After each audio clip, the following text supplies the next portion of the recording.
আমার দরকার নেই এক পয়সা। বারবার আমি বলি, আমার প্রয়োজনে আমি দলের নির্বাচন করবার জন্য আমি লোকের কাছে আঁচল পেতে টাকা নেব। আরে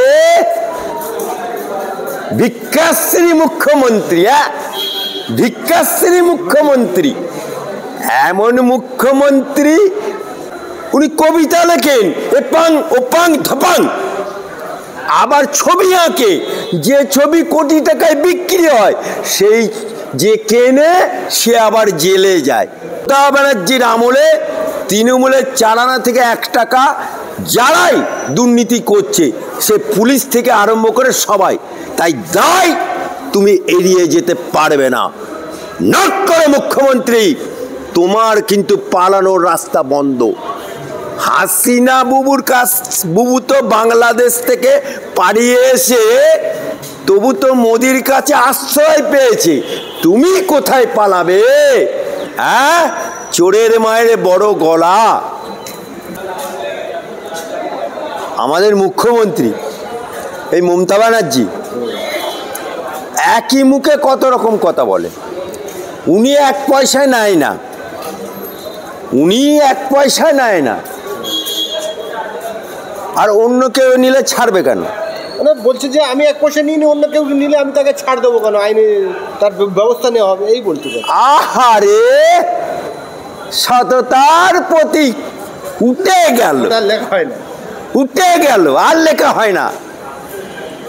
মমতা ব্যানার্জিকে বলে, মমতা ব্যানার্জি বাংলার মুখ্যমন্ত্রী, ইয়াদ করো যখন সারদা নাওদা ঘটেছিল, ববি হাকিম যখন গেঞ্জি গায়ে দিয়ে টাকা নিয়েছিল, তোমার জলকামান শোভন যখন লম্বা সিগারেট ধরিয়ে টাকা নিয়েছিল, সৌগত রায় যখন টাকা নিয়েছিল, তখন তুমি কি বলেছিলে? যে আমি যদি আগে জানতে পারতাম তাহলে ওদেরকে টিকিট দিতাম না। তা পরে তো জানতে পারলাম, তা তাদের টিকিটগুলো বাদ দিয়েছিলে। উল্টে তো ফিরহাদ হাকিমকে মন্ত্রী করে দিলে, উল্টে তো তাকে কলকাতার মেয়র বানিয়ে দিলে। আর এই যে ছিনাল ঘোষ 3.5 বছরের জেল খাটা আসামি, বাপমা নাম রেখেছে কুণাল ঘোষ, জনগণ নাম রেখেছে ছিনাল ঘোষ, 3.5 বছরের জেল কাটা আসামি, এ তো ডাইরেক্ট তোমাকে চোর বলেছে, ডাইরেক্ট তোমাকে চোর বলেছে। এ তো তোমাকে প্রিজন ভ্যান বাজিয়ে বলেছে সাওদা নাওদার টাকা সব মমতার কাছে। তাকে তো প্রমোশন দিয়ে জেনারেল সেক্রেটারি করলে, কদিন বাদ দিয়েছো? হ্যাঁ, নিজের বেলায় আঁটি সিটি, পরের বেলায় দাঁত কাপাটি, চোরের মায়ের বড় গলা। পাল্টা শুভেন্দু অধিকারী বলছেন যে মুখ্যমন্ত্রীর বিরুদ্ধে 600 কোটি টাকা লটারি কেলেঙ্কারি রয়েছে। বিস্ফোরক শুভেন্দু অধিকারী, কি বলবেন এই প্রশ্নে? হয়তো ওর কাছে ডকুমেন্ট আছে, হয়তো ওর কাছে ডকুমেন্ট আছে, ও ডকুমেন্টের ভিত্তিতে বলছে, বা ও ওই দলে ছিল, 1 দিন না 2 দিন না, দীর্ঘদিন ধরে ওই দলে ছিল। ওই দলের জানলা দরজা ভেন্টিলেটর সবই ও জানে। ও তৃণমূলের দায়িত্বে ছিল, সেকেন্ড ইন কমান্ড ছিল মালদা, মুর্শিদাবাদ, দিনাজপুর, যখন তৃণমূল দখল করতে পারেনি শুভেন্দু অধিকারীকে দায়িত্ব দিয়েছিল। সুতরাং ঘরের লোকই সব থেকে ভালো জানতে পারে, সেই কারণে ও আজকে একটু একটু করে তুরুপের তাস বার করছে। মুখ্যমন্ত্রী বলছেন প্রয়োজন হলে আঁচল পেতে ভিক্ষা করব, কারো কাছ থেকে 1 টাকা নেব না। আহারে, ভিক্ষাশ্রী মুখ্যমন্ত্রী, ভিক্ষাশ্রী মুখ্যমন্ত্রী, এমন মুখ্যমন্ত্রী উনি তো বলেছিলেন আমি বই বিক্রি করি। হ্যাঁ, ঠিক কথা।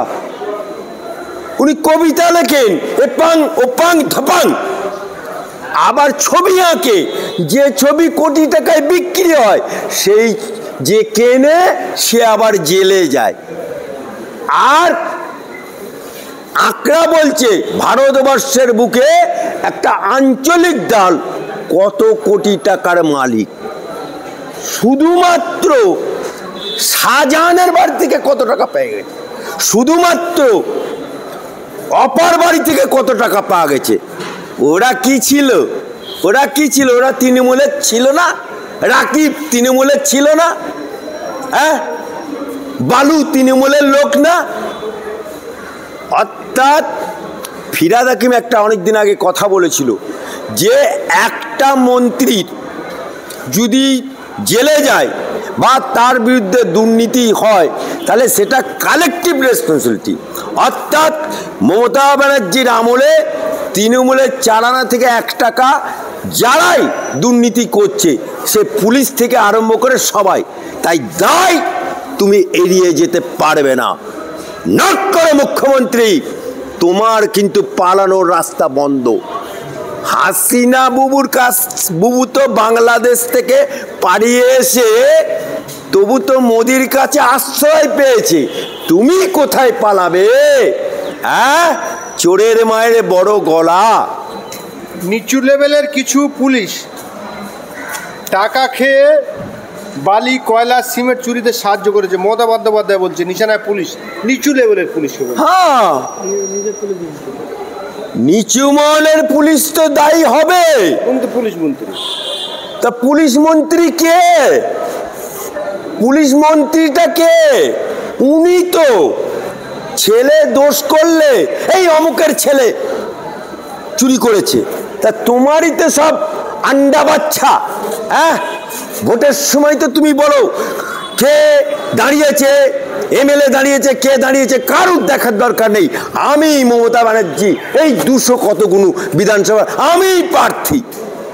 তা তখন দায়টা তো তোমারই হবে। আজকে পুলিশ মন্ত্রী তুমি, আজকে বিনীত গোয়েল যদি চুরি করে থাকে দায়ী তুমি, আজকে তালা থানার ওসি জেল খাটছে দায়ী তো তুমি। অর্থাৎ একটা বাংলায় কথা আছে, ভেড়া লড়ে খোঁটার জোরে, তাই খোঁটাই তো দুর্নীতিগ্রস্ত। দায় তো নিতে হবে, দায় থেকে পালিয়ে যেতে পারবে না। কুণাল ঘোষ বলছে, ভবিষ্যৎবাণী করেছেন কুণাল ঘোষ, বলছে 26-এ বিধানসভায় মমতা বন্দ্যোপাধ্যায় 250 আসন নিয়ে ক্ষমতায় আসবে। কি বলবেন এই প্রসঙ্গে? টনিক দিচ্ছে কর্মীদেরকে, টনিক দিতে হয় না? মুমূর্ষ রুগীকে স্যালাইন দিয়ে অক্সিজেন দিয়ে আইসিইউ ঘরে রাখতে হয়, তাই ও আইসিইউ ঘরে যাবার আগে একটু ভিটামিন টনিক দিচ্ছে কর্মীদেরকে। আর কোনটা বলবো না, আর একটু বাকি আছে, হয়নি একটু। দেখলাম যে মদন মিত্র আর কল্যাণ বন্দ্যোপাধ্যায় দুই তৃণমূলের বর্ষিয়ার নেতার মধ্যে ঠকাবকি লেগেছে। এও বলছে ও মমতার সিম্বল ছাড়া লড়ে দেখাক, ও বলছে ও মমতার সিম্বল ছাড়া লড়ে দেখাক। কি বলবেন এই প্রশ্নে? ওরা বলেছিল না খেলা হবে, খেলা হবে, তা তৃণমূলে এখন খেলা হচ্ছে। কল্যাণ বন্দ্যোপাধ্যায় আর ও লাভলি মদন মিত্র দুইজনে এখন খেলা হচ্ছে। কিন্তু কল্যাণ ব্যানার্জি আমার হাইকোর্টের আইনজীবী, সে পরে এমপি, কিন্তু আইনজীবী হিসাবে আমি তার পক্ষে, কিন্তু রাজনীতিভাবে আমি ওর বিরুদ্ধে। তাই কে বড় কে ছোট, সিম্বল ছাড়া দাঁড়াবে সেটা ওরাই ঠিক করুক। সিম্বল ছাড়া দাঁড়িয়ে কে দাঁড়াবে, কল্যাণ দাঁড়াবে না মদন দাঁড়াবে, আর কার কত পপুলারিটি আছে। তবে একটা কথা জেনে রাখবেন, মমতা ব্যানার্জি সিম্বল ছাড়া অভিষেকও জিততে পারবে না। মমতা ব্যানার্জির সংসারে কি তাহলে ঠুকুপুকি লেগে গেছে? কল্যাণ ইতিমধ্যেই কুণাল ঘোষ বলছেন যে 26-এ মাথায় রেখে অভিষেক বন্দ্যোপাধ্যায়কে মুখ্যমন্ত্রী হিসেবে প্রমোট করার কথা চিন্তা ভাবনা করছে।